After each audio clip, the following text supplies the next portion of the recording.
I think we're ready to roll, Barbara. You did a great job. Welcome, everybody, and thank you, Barbara and Neil. All right. Thank you so much, Barbara, for that really lovely introduction.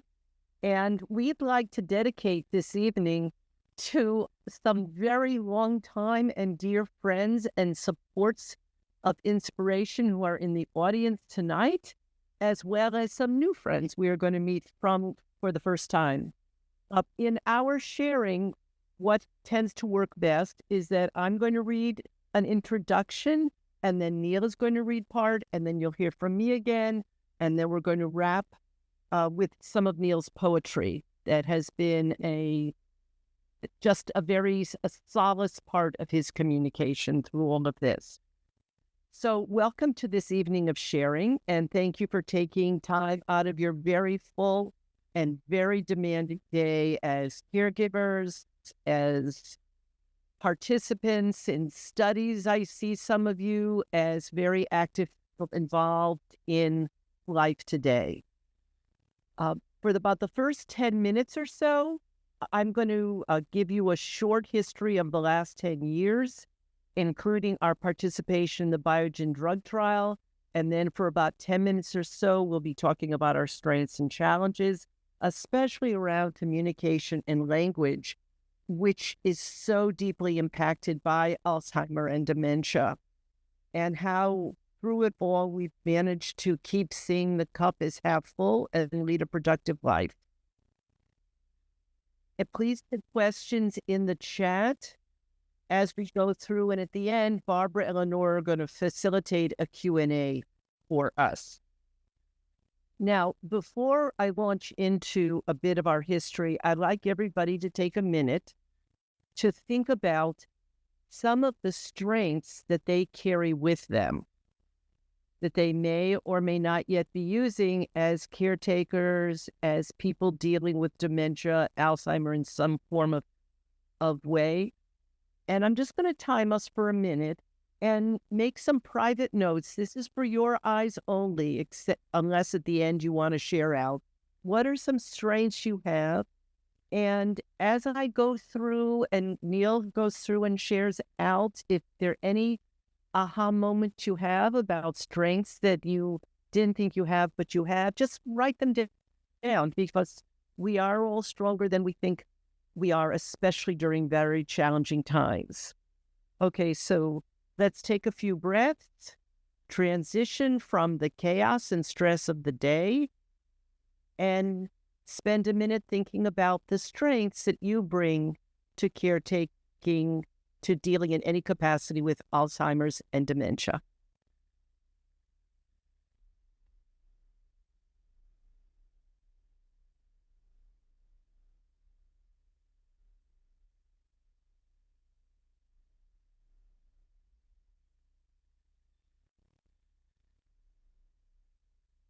Okay.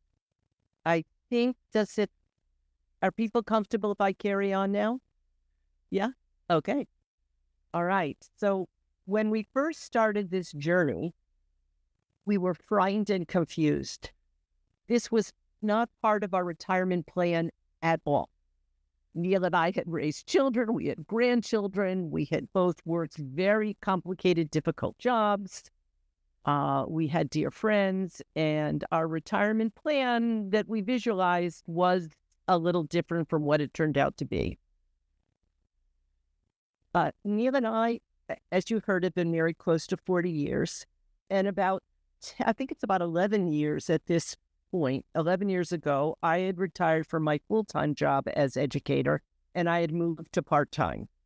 So I was home more with my husband, who at that point was also retired from being an environmental attorney. And during those years, he had worked long hours and traveled as he consulted. Okay, so now he's home, and I'm home more observing him. And I began noticing that Neil was starting to forget more details in our daily life. His word finding, which had always been there, especially around proper names, actually getting more pronounced. He'd always had a very enriching vocabulary that he could draw from, but it was starting to look a little different. We were concerned. What did this forget mean? Was this part of the aging process, or was it more?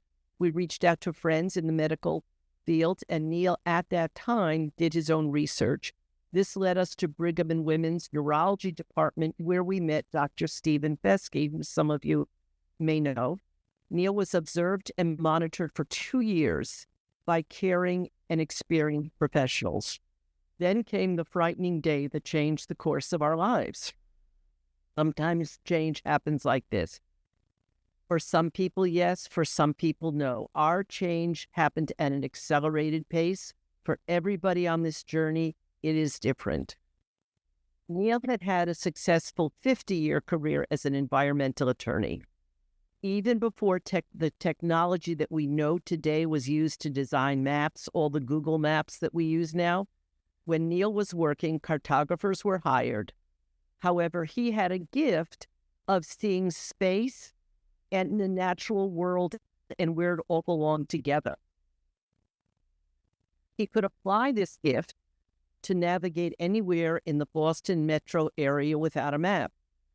So I still remember with fear about 11 years ago when we were walking in the Boston Public Library, the Boston Public Gardens, and Neil couldn't remember how to get to Newberry Street. We were only a few blocks from where he had lived and worked when we had first met. Soon after that very obvious memory loss episode, and after talking with our neurologist at Brigham and Women's and our friends, we galvanized our strengths and volunteered for an ultimate drug trial that was going into its third and final phase at the Center for Alzheimer's Research, aducanumab, which then became the EMBARK study. Okay, so why did we join this trial? What is it about who we were that led us to that place? Okay, I know several of you have been in many drug trials, and some trials, some of you in the audience are thinking about this. We were scared and uncertain of how to draw our strengths. Initially, we were devastated with the diagnosis of Alzheimer's, and we felt ourselves quite young at the time. Okay, so then what did we think? My sister and I had grown up working in our father's drugstore. He was one of the last of the independent pharmacists in Connecticut.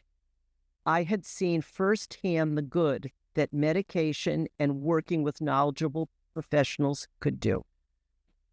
My husband and I, throughout our careers, had developed respect for scientific data and research when it was undertaken in the hands of well-informed and caring professionals who wanted to do good in the world.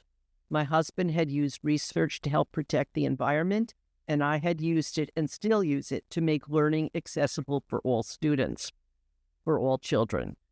We knew that the study was being undertaken by an internationally recognized hospital, a true learning community. That was important to us. We would have a team of doctors, nurses, and scientists watching over us with care, concern, and rules designed to assure safety and protection of drug trial volunteers. We had a chance to help forward a head start on controlling, slowing, diminishing, and or possibly curing this disabling disease. It was very empowering for us to think like that as we started stumbling along. This drug trial, professionally formulated and tracked by experts in the field, brought my husband and I both in advance to contribute to the future of medical science. We embraced the opportunity to work for the common good. Early on, my husband, like many other of our colleagues and friends as research ambassadors, have said, let's remember that even if this drug doesn't cure me now, it will help cure this disease in the future. Okay, my turn. Well, as prepared for and informed as we were, once in the trial, we thought about what helped us stay the course and continue with monthly infusions and all the additional tests and assessments that sometimes had us traveling to Brigham and Women several times a month for 8 years. Initially, we didn't know if I was getting a placebo. We didn't know if I would get any of the side effects. I did get one. It was immediately addressed, and cured, as we'll say. What we didn't anticipate, how it became a truly unexpected gift, was the community that opened their arms to us and emboldened us to continue to move forward with resilience, courage, and hope. Alzheimer's can be a lonely, frightening disease. In its early stages, it's not noticeable to many people. I would once had been had a very good mind, now stumbled throughout the day. 10 years ago, we joined a recommended support group at Brigham's that was similar in format to problem-solving groups we had been involved with professionally that helped us not feel alone and isolated. In our support group, we learned how to talk about the disease with family members, with daughters who were scared as they saw the changes in their beloved father. Do have some cry times in here. We learned from others with this disease how they themselves were continuing to live their lives, be with friends and family, modified diets, exercise. Pilates and yoga are our go-to. A little bit more, Barbara, as I get dragged along. We talked about adapting to the ever-changing needs of those with this disease and their partners, caregivers, and the supports that are needed and change as the disease progresses. Our caring nurses, during my monthly infusions, the researchers, staff, administrators with whom we worked, included us both as equal partners, sharing and comforting. If someone didn't know the answer to one of our many questions, they found someone who did. Access to information was very important to us. In this community of those who participated in many research and studies, we developed personal friendships and became volunteer research ambassadors. This led us into being advocates for medical research and to support legislation.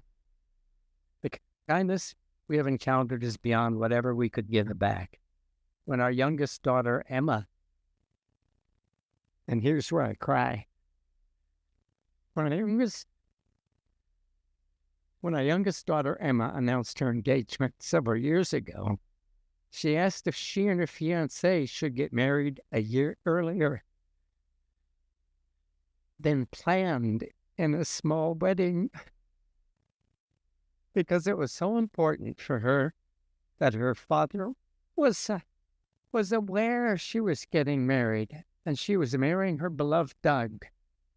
Without hesitation and in full trust, we talked with our Dr. Scott McGinnis, my neurologist, who clearly and compassionately let us know that from what he saw in my medical records, we could wait the year.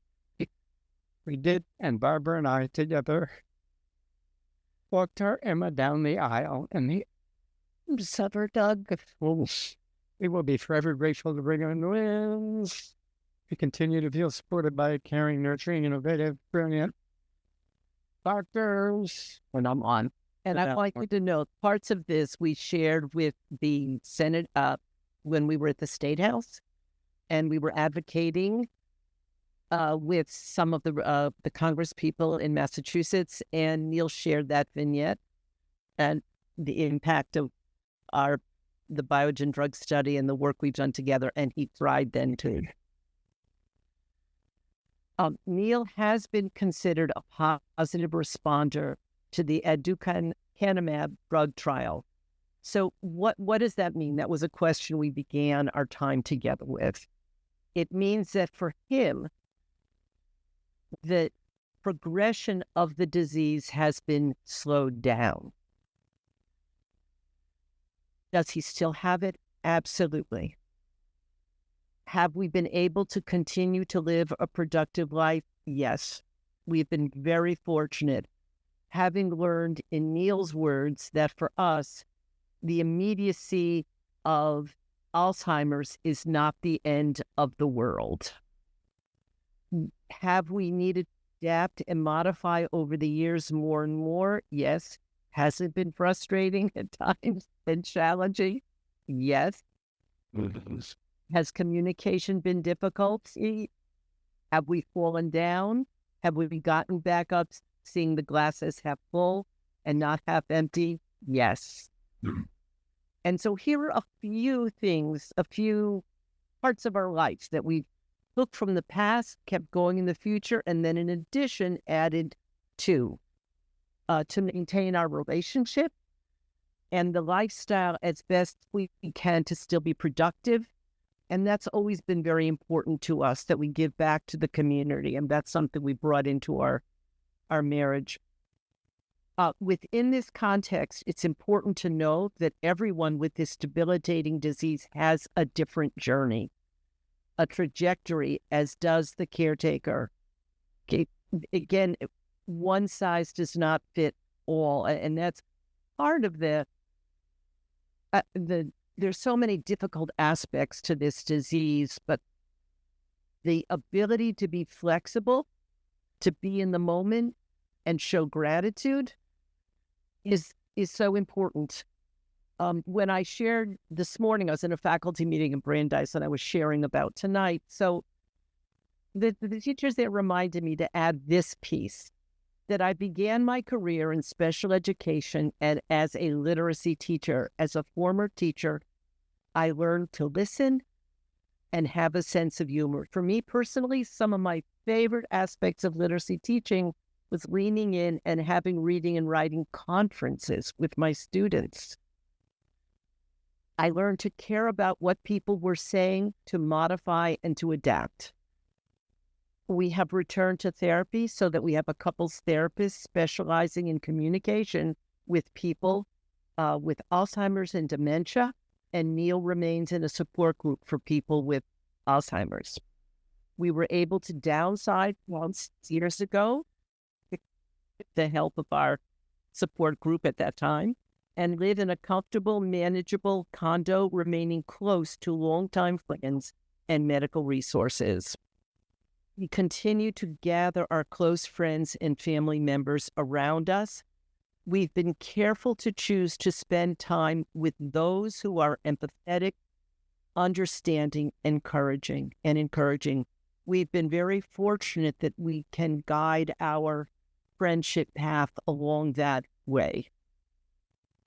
We rented a house last summer in Santa Fe and gathered all of our children who live in Hawaii, Washington State, and Massachusetts, along with their spouses, partners, and grandchildren around us.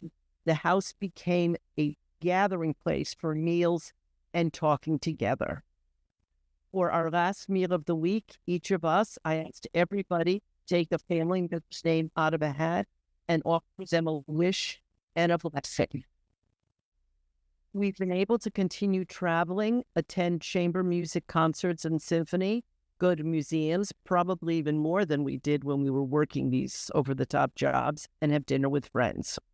What is key here is that we modify, which I know many of you are already doing. For example, we see friends as often, though we have fewer people gathered together at one time, helping Neil follow the conversation as processing becomes more difficult. At a restaurant, we ask for the quietest table for the very same reason. Neil has learned to rely on technology on his iPhone for daily, timely reminders and directions while driving locally, which he still can do. He has a favorite restaurant, downtown Newton Center, your favorite restaurant, and the waiters take great pleasure in keeping his coffee cup filled. Neil has always loved poetry and has continued to find its solace in the writing of it. Now I would like to introduce you to one of the poets in our family who will read some of the poems he has written over the last few years. Okay. And when Barbara talked about having a lot of people at the house or anywhere talking together at the same time, to me it feels like my brain is half filled with marbles and they're bouncing around. It's just a very strange thing. It's too much to hold on to. Okay. Poetry sometimes just sits down and waits outside the door, considering the mood for itself for the day. I ask for help. Help yourself, answers today's grumpy, whispery poet. Some friend, say I. Where is negative infinity on the other side of what? What could have been but for? A singularity? A what? Hee hee. What's the difference between a deep and a shallow poem, between a thought or a time? Any good news today? Sure. Still able to write in deep and shallow fun. A trial period is what we have here, yesterdays, today, and some tomorrows. So enjoy each breath. Breathe deeply. I have any? Yeah. Give me a. You don't mind. How did I find you? How was I the one to find you? How did you see me? Will we ever have enough of each other? Will there be enough time? How long is infinity? Thus, a hope for infinity's purpose. I expect we may need an eternity. We will need an eternity. Yes, I believe in our eternity. Glad to have met you, my dear Barbara. Your dear Neil. Thoughts on Alzheimer's. Basically, I often cannot remember what has just happened. It disappears in 2 seconds.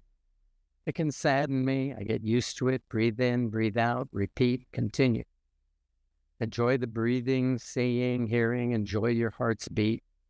We made it to being alive, to living. Enjoy our days, our moments, dear self. Remember, on hearing the adagio for strings, 8 minutes of eternity. No words beyond the joined magnificence of a crying, then struggling, then a great hope. We're getting to the end. Hold the moment. Tomorrow will come soon enough. I wish I could be more perfect, more stronger, more taller. Then I might be able to, where we both could, lift us both together to the clouds, where we could float to wherever we wanted, whenever we wanted, to see what we could see and what we could be together. Can there be a breakfast of champions if there is only one in the race? Does each of us run alone? No. Someone is nearby. And someone more. And one more. With each one near, each new recognition. Even when we know it not, see it not, seeing only ourselves in the shadow. And we're at the end almost. A hummingbird admires, and the reason Barbara and I wanted to do this is to show you can still retain many talents, even with Alzheimer's. A hummingbird admires a beautiful flower. Each wishes the other a good day, as well as sun and happiness. They kiss. See you again soon. What of the projection of a full human life throughout its life? Once born, many say by their actions, you're on your own now, baby. A soul may well be created by God at conception. If so, if this individual soul remains infinite, and God includes this individual into the infinity of souls. If society wants to demand protection of the birth of this soul, and then that society dismisses both the health of the mother and the lifelong right of the child to its own protection, health, and education as somebody else's problem, concern, and responsibility, then that society is the disengaged criminal and an ugly one. And in conclusion, these are only some of the poems he's written over the last number of years. Okay, this is the last little bit. First, I fell in love sight unseen, simply hearing her laugh. Uncommonly open to the world, full in life, already there, ready for more, ready to run, to risk, to equally risk love together. I take a few breaths, even now today, years later, with children grown and they themselves now married, creating their own families. Still, our Barbara remains a guide and a beacon, towering above me, showing me the way forward and the way home, keeping a glorious smile full of love and strength. I thank you, dearest Barbara.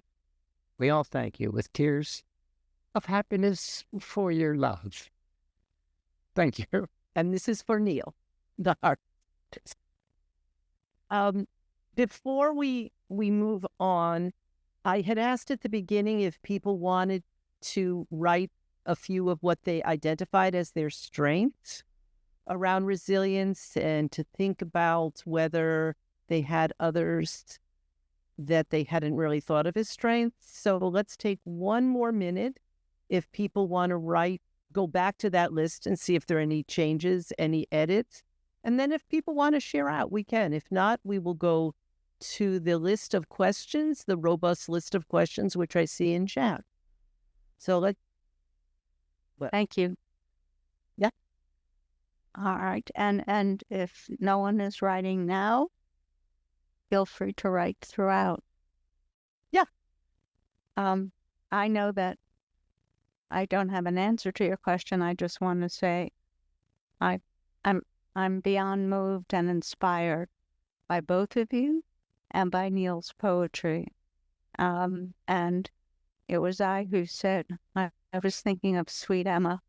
Emma is a fortunate woman and daughter. And I'll bet there wasn't a dry eye in the wedding. How beautiful.